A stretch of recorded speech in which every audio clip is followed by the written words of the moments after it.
Hey everybody, welcome back to another video. Today I'm going to be telling you guys what I watched in November. This was a fairly big month for, this is a fairly big month. Watched quite a bit of movies. Obviously, shout out to Karsten for giving me the idea, but obviously I'm not gonna watch the same movies he did. Inspired by Karsten. Just wanna let that be clear, inspired by him. Okay. Hopefully the microphone situation's a bit better. So yeah, let's get rolling in with the first movie. Started the month with Whiplash. Saw it was on Netflix. It's one of my favorite movies of all time, so I rewatched it, and it still is one of the best movies ever made. The performances by J.K. Simmons and Miles Teller are flawless. Everything about the movie is flawless. It's in my top 10 of all time. I don't really think I need to be the one to tell you how amazing this movie is. Just go watch 1,000 other videos talking about how amazing Whiplash is, because it's truly amazing. I then rewatched The Social Network. Go watch my Fincher Ranked, because I talked about that movie in that video. So you should go check that video out. But sum it up, Social Network is one of Fincher's best. It's near flawless. It's perfect. All the performances. Andrew Garfield, I love you. And yeah, on a technical level, it's also pretty flawless. Just, yeah, love this one all around too. I then rewatched Poison. This is the short that Wes Anderson did last month, and it stuck with me so much I wanted to rewatch it.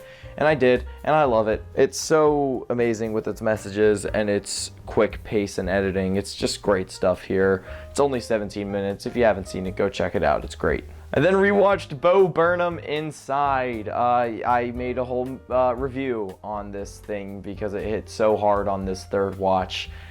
If you haven't seen it, I cannot recommend it enough. It is the best musical ever made, in my eyes, at least that I've seen.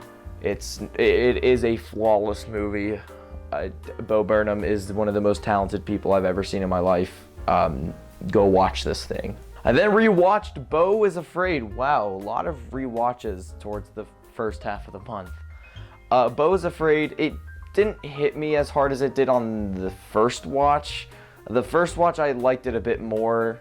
Second watch, I still really like this movie. It just wasn't as good as it was. I think the magic of the first watch of how bonkers and bizarre this movie is kind of taken away on the second watch, now going into it knowing what's going on. It's still a great movie. Joaquin Phoenix is such a great actor. Ari Aster's a great director in my eyes. It's just such a bizarre film. I love it. I then watched Licorice Pizza.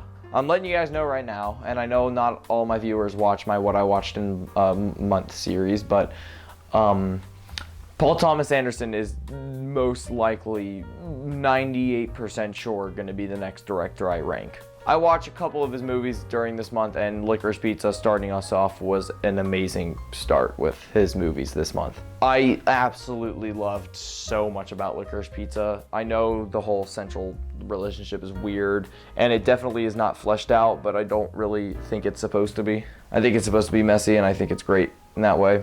The other thing I don't like is the ending. The ending feels really rushed, but you know, it's whatever, because everything else is near flawless. Okay, not near flawless, but it's amazing. I love it. It's just such a charming, fun movie that I just have a great time watching and thinking about. And I love Alana too. Alana's a great character. I think she's super cool, and I love the way she goes through the movie. I think it's great. I love it.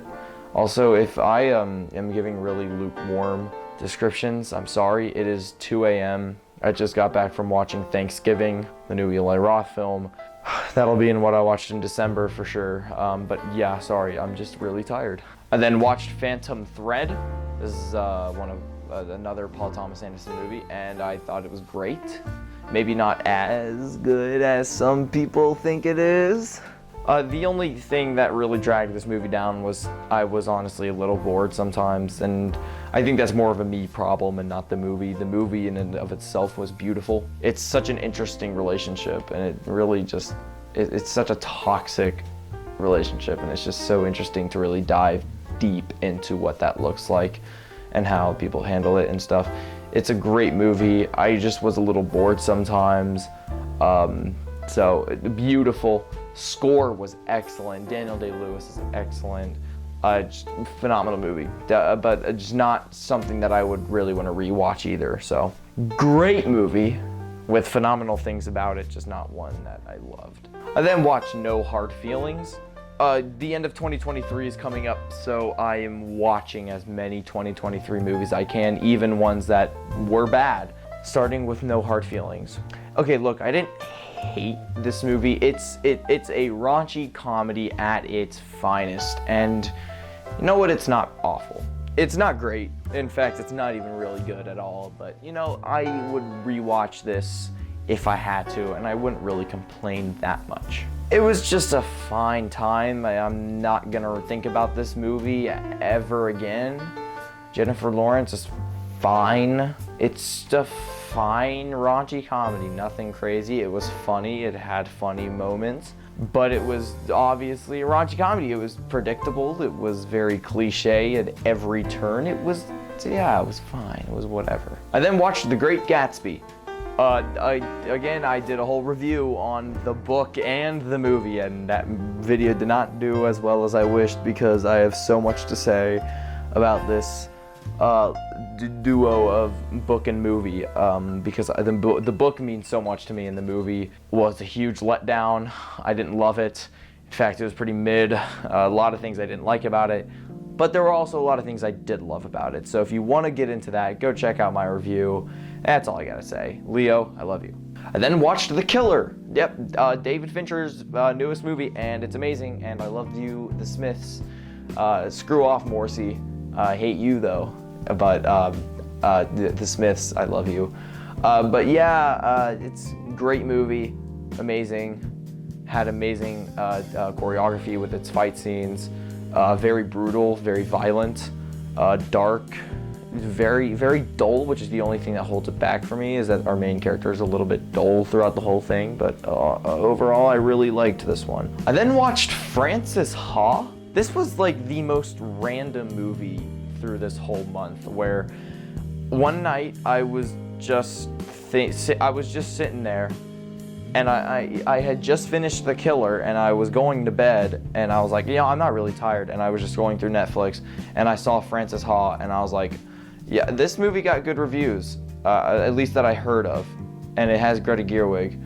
So I'm gonna check it out, and yeah, it's actually really amazing. It's just such a good look into, obviously I'm not at that stage yet of my life, but I can imagine how realistic this movie is. There are just a lot of moments in the movie where Frances is just so cringy and awkward that it's hard to watch, and it's not in a socially awkward way that is funny. We'll get to a movie later that is that, but better. And Frances is just such a fun character other than those moments. I think she's really relatable in a lot of ways. I think her journey throughout the film is great. The black and white cinematography, while it is beautiful, I do feel like it's a little bit pointless here. It kind of reminds me of Roma, where the cinematography here is, again, it's really pretty, it's nice to look at, but it being black and white really doesn't add anything at all. All in all, I really loved this movie. It had a lot of great things about it.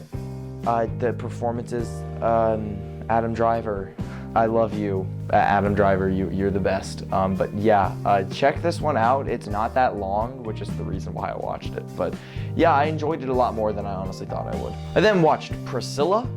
This is the new Elvis badmouther, I guess, because last year was full of Elvis love, and now this year Priscilla came out and it just completely craps all over Elvis. And for good reason. If this thing is truly accurate, then yeah, Elvis is kind of a dirtbag, which I'm pretty sure this is pretty accurate. Obviously, the death of Priscilla Presley was absolutely devastating and just so out of the blue, and it was really sad story about that. And I think this was a great way to honor her because Sofia Coppola did a great job here. She really captured Priscilla's life, I think. Kaylee Spaney gives a phenomenal performance as Priscilla, like actually just so good. Like definitely, I think she's definitely up there for Best Actress nomination at the Oscars. And honestly, Jacob Elordi, I think he does good as Elvis. I'm sorry, maybe not as good as Austin Butler, but I think Austin had more of a time to shine than Jacob did, and I think Jacob did a fine job. In fact, I think he did a great job. Priscilla, it was a good movie, a little bit slow, and it was nothing really new that I was learning. It kind of just showed that, yeah, Priscilla's life was just full of loneliness and sadness. I kind of knew that at this point, like after watching Elvis, you kind of know how crappy of a dude Elvis was to Priscilla. So it wasn't really anything new, but it was still a good movie. In fact, it was maybe better than Elvis. They're literally neck and neck in my eyes, because I did actually enjoy Elvis. I'm one of the few supporters of that movie. I think it was good. But yeah, this movie was good. I enjoyed it a lot. I then watched Mank, Fincher's most unappreciated work. Seeing some comments on my Fincher's rank that it should be a bit higher on the list, guys. I even say that I love Mank. I just couldn't place it any higher, but I love this movie. I think it's great. I love Gary Oldman in the movie. The black and white cinematography is arguably the best looking Fincher film that he's done. I think it might be my favorite looking. It's just the most visually pleasing. It's phenomenal. I loved it. So I loved it. Oh, then watched A Killing of a Sacred Deer. Wow. Yeah, this happened. Have you guys seen this? What a movie this was. What an experience. One of the darker films I've seen in a while. The ending is enough to absolutely just break someone. It's just haunting with its ending. Colin Farrell gives a great performance here, as well as Nicole Kidman also does great here. It's just a very bizarre movie because everyone is just so abnormally weird in this movie, but it is also so grounded in reality as this really weird mesh that I think works really well. If there was a movie, this has said a lot about this movie, but if there was a movie that I think, because everyone knows like the Kubrick film style and how people try to copy that, and it never works. If there was a film that I think could have been in Kubrick's filmography and definitely like blends in with all of his other films, it's this one. This movie has a very Kubrick style to it, and it works really well. It feels original while also having that Kubrick inspiration, even if it feels like it's completely its own thing. And it's great. I loved it. Just a heavy watch, so be warned. But yeah, I think this film's great. I then watched The Girl with the Dragon Tattoo. Again, this is another Fincher. So just go watch that video. It's doing a lot better than I thought it would. But yeah, this movie's good, okay? It's a good movie. I enjoy it. I do feel like if there was a movie that I think could maybe change on the Fincher list on a rewatch, I think it would be this one. I don't know. I did enjoy the movie, okay? Daniel Craig and Rooney Mara are great. There's just a couple boring parts that I wasn't huge on. The beginning and end kind of lost me a little bit. But the middle section is great. I keep saying this. The middle section of the movie is great. I loved it. That's that. I then watched Dial M for Murder. Yeah, I had a bit of a Hitchcock run through for these next couple movies, so bear with me. But Dial M for Murder is Hitchcock's best movie that I've seen so far. It's so good. I love these movies where it's like a murder, but yet it's so meticulously planned and thought out and written that it all just comes together to make this very cohesive and not efficient, but like this narrative that just makes sense, and I love it. 12 Angry Men's another kind of example of this, where you just take this murder case and it's just like you weave the details all around to make this really to just flip the whole case 180, and it's great. I loved this movie so much.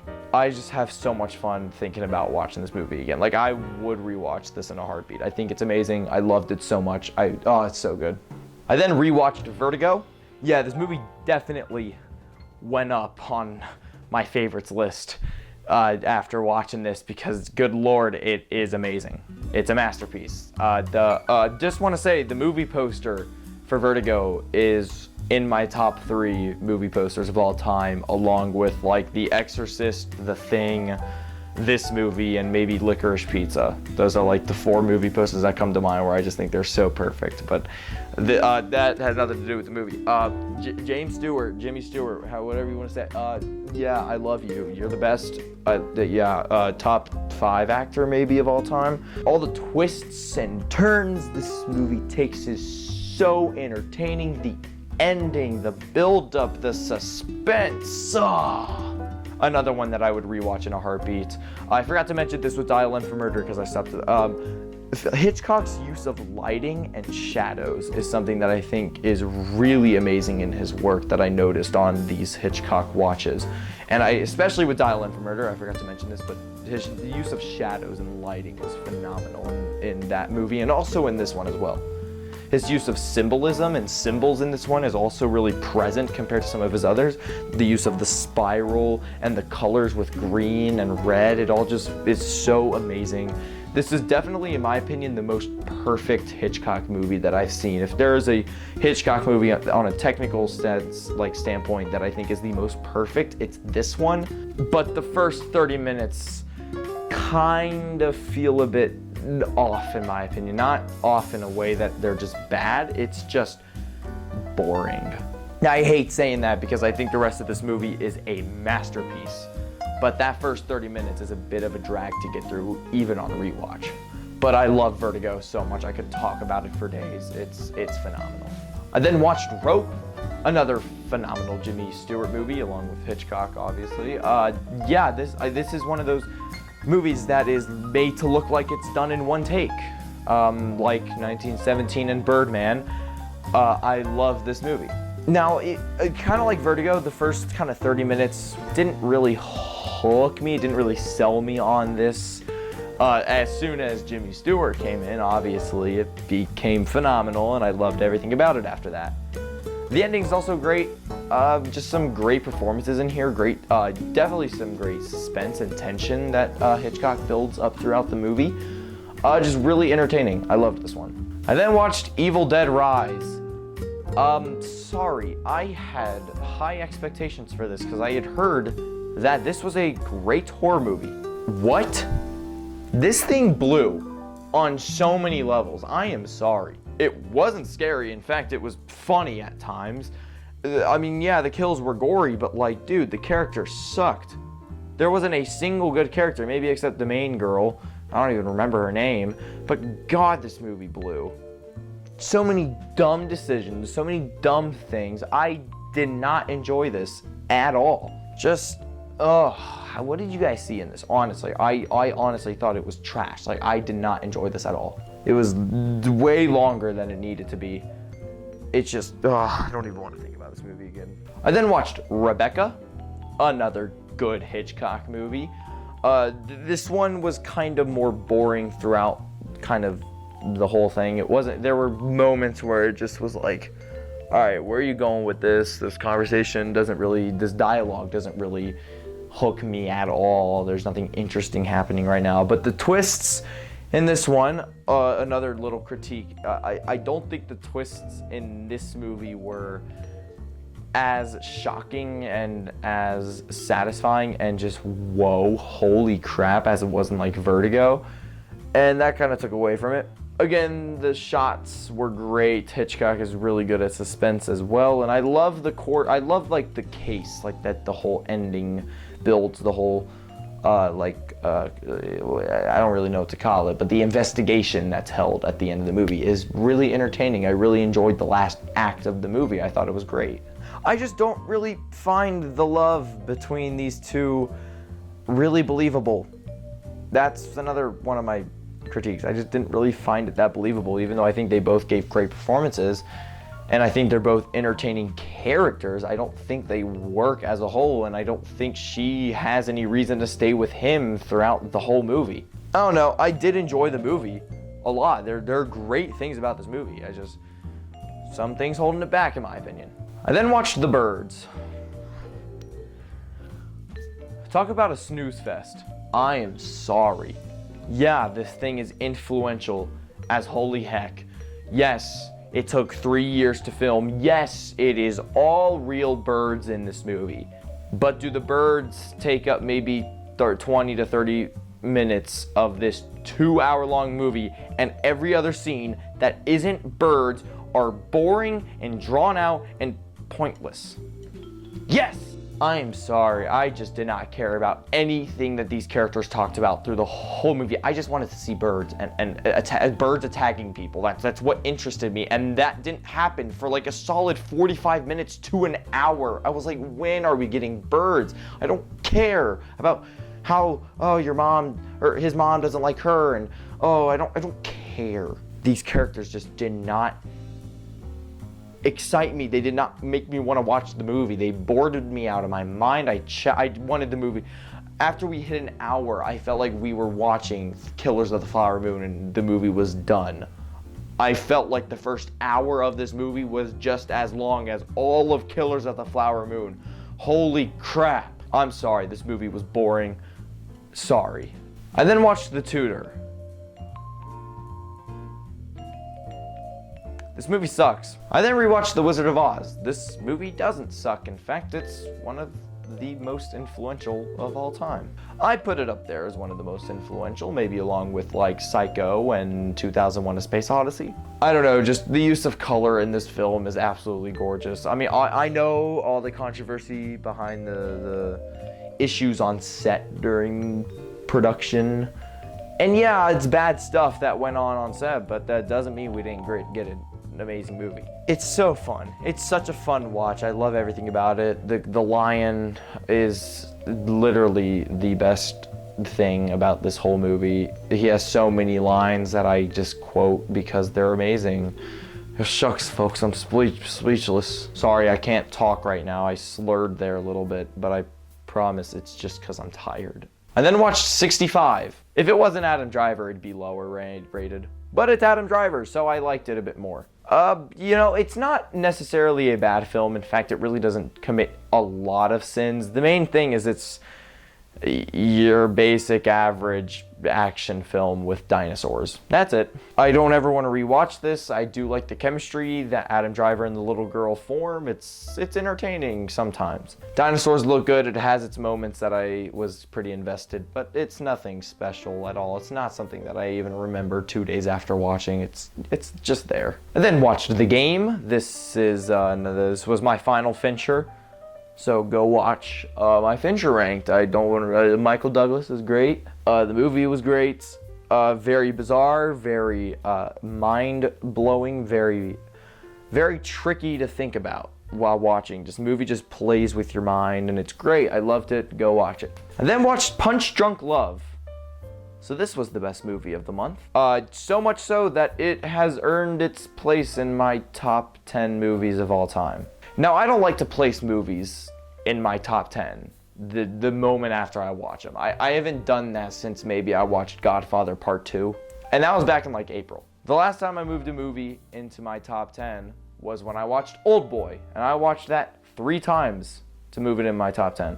I think I moved it in on my second watch. But yeah, this movie sat with me for a couple days and I moved it in my top 10. I haven't really gotten into why I loved this thing more than life, but it's amazing, it's perfect, it's flawless. I don't know what else to say. As corny as it sounds coming from a guy wearing a Los Angeles, California shirt, this movie just shows how powerful love is. It hit me hard, and it's just Adam Sandler wearing the same suit the whole time, and this is what I was talking about with Frances Ha, how Frances sometimes has those socially awkward, really cringe moments where it's just like, okay, this is hard to watch, I want to move on. This movie, Adam Sandler is a socially awkward dude, but all of his moments of awkwardness is not cringe, it is hilarious, and Adam Sandler acts it so perfectly. Everything kind of wrong goes in his life. Just everything goes wrong, and then love just triumphs it all. It's a beautiful movie. Paul Thomas Anderson, you are a legend. I love you. Your use of lighting and just shadows again, and your angles and just your one takes. That's something I loved about this movie. There are a lot of one takes that I noticed that are great. It's just a flawless movie in my eyes. I cannot think of a single thing that I don't like about it. I would rewatch it right now. I loved this thing so much more than I thought I would. If you haven't seen it and you're into these types of like romance movies, go watch it. It is darkly hilarious, but also just beautiful at the same time. watch it. I then watched Blackfish. This is a documentary that I watched in my film class about, SeaWorld and its terrible ways of treating animals, and that reflecting on all of the killings that have happened as a result of that.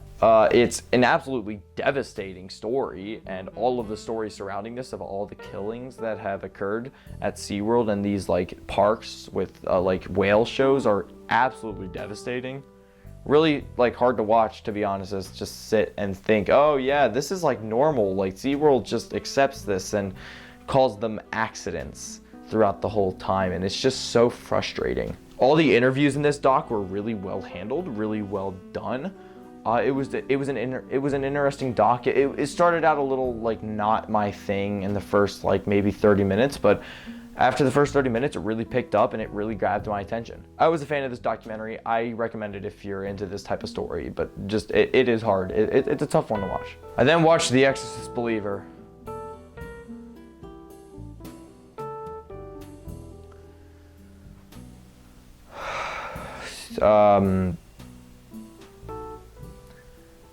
This movie is a movie that I watched just so I could say I watched it, and it was gonna be in my top 10 worst movies of the year. That's the only reason I watched it, and I regret it. I wish I didn't watch it. At least now I have a number 1 worst movie of the year, because this is one of the worst movies I've seen of all time. It's one of the worst movies I've ever seen. It's so boring. It is so boring. It's so stupid. I hate it. It's disrespectful to the original movie. It's terrible. I hate it. Please move on. I then watched Bottoms. This was the comedy that kind of erupted earlier this year. Everyone was talking about Bottoms and how amazing it was.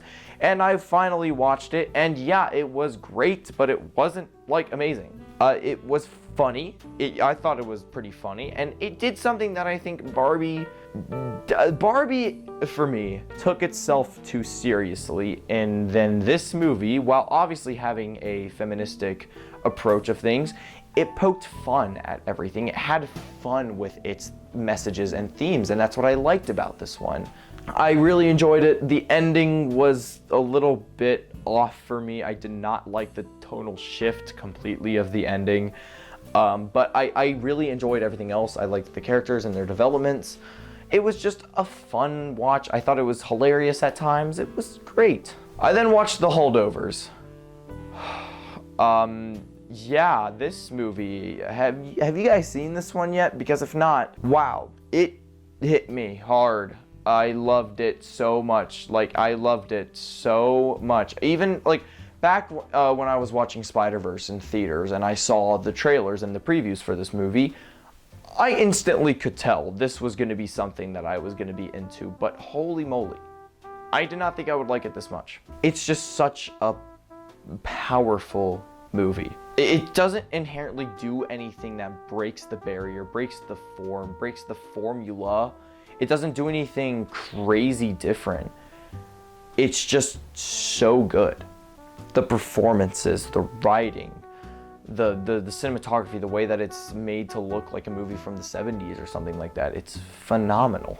The ending, oh my god, the handshake, I cannot, dude, it's so good. The movie is hilarious, but it's also so dark in moments. It's so tonally amazing. But it blends humor and tragedy and darkness so perfectly together. It's so good.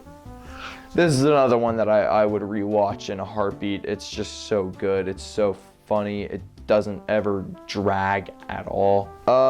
It's just one of those movies that I just love so much more than I thought I would, and it's just such an amazing movie. I then finished out the month with Big Fish. This was just the most average dad lore movie ever. Obviously, it's gonna have the comparisons of Forrest Gump, and while I don't love Forrest Gump as much as a lot of people do, I did think this was on par, if not better, than Forrest Gump. I just think this one made me a bit more, I don't know, not emotional, because Forrest Gump was probably a bit more emotional for me, but I think I just enjoyed Big Fish more. And for Big Fish, it was like it was a gradual increase of my liking of the movie. It started out maybe the first half hour to an hour where I was like, all right, this is good, but it's not like great. Like I'm feeling like a 3.5 right now. And then it just kept going and it just got better and better and better until we reached the ending, which, oh my God, it's great. So yeah, this was just a movie that, like, if you don't like it at first and you're like, if you don't love it at first, just keep watching it because it does get better. Ewan McGregor, another actor who I love, especially after Trainspotting. It's just, I loved this one. It had such great messages and themes, great performances all around the board. Yeah, it very heartwarming, very wholesome at times. Just great movie. And that's what I watched in November. I hope you guys enjoyed the video. Check out my other videos like Ranking David Fincher. Spent a lot of time on that one. Anyways, hope you guys have a great rest of your day, evening, and night. Subscribe if you want to. I really don't care. And I hope you guys have a great day. Yeah, see ya.